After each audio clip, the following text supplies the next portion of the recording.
নমস্কার। আজকে 25শে ডিসেম্বর মানে বড়দিন। আর আজকের দিনে আমাদের এক প্রভুর বাড়িতে আছে অনুষ্ঠান। তো সকাল সকাল আমি চলে এসেছি প্রভুর বাড়িতে। এবার প্রভুর বাড়িতে প্রবেশ করব। তাহলে চলুন একসাথে প্রবেশ করি।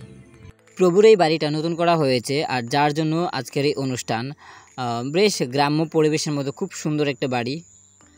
পাকঘরের সব মাতাজিরা একসাথে মিলেমিশে রান্নার আয়োজনগুলো সম্পন্ন করছেন। কেউ সবজি কাটছেন, কেউ আবার চুলায় বসে চুলার কাজ করছেন।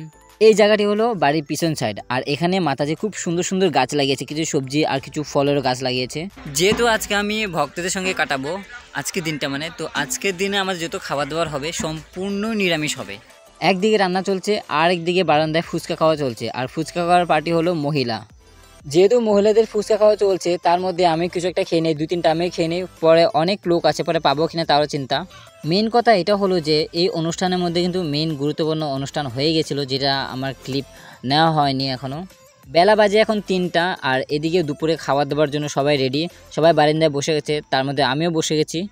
আজকে দুপুরে খাবার ছিল ভেজ বিরিয়ানি আরও তরকারি। তারপরে এসে গেলো পনিরের তরকারি। পনিরের টুকরো সাইজগুলো কিন্তু অনেক বড় বড় ছিল। যারা ভেজ বিরিয়ানি খায় না তাদেরকে আমি এটাই বলবো, একবার আপনারা ভেজ বিরিয়ানি খেয়ে দেখুন, তখন বুঝতে পারবেন নন আর ভেজের মধ্যে পার্থক্য কী।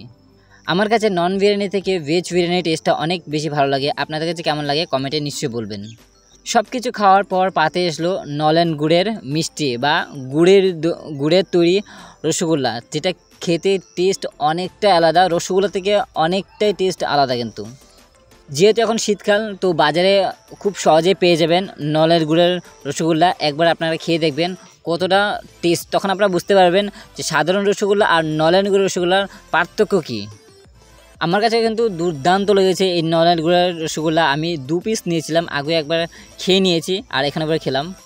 তো আজকে যে আমাদের যে অনুষ্ঠানটি ছিল সেটার প্রসাদ পাওয়া হয়ে গেছে। সব অনুষ্ঠানটি শেষ। এবার এখান থেকে রওনা ও বাড়ির উদ্দেশ্যে। তো আজকের ভিডিওটি কেমন হয়েছে কমেন্টে নিশ্চয়ই বলবেন। ভালো লাগলে একটু লাইক করে দেবেন, আর সবাই সুস্থ থাকবেন, ভালো থাকবেন।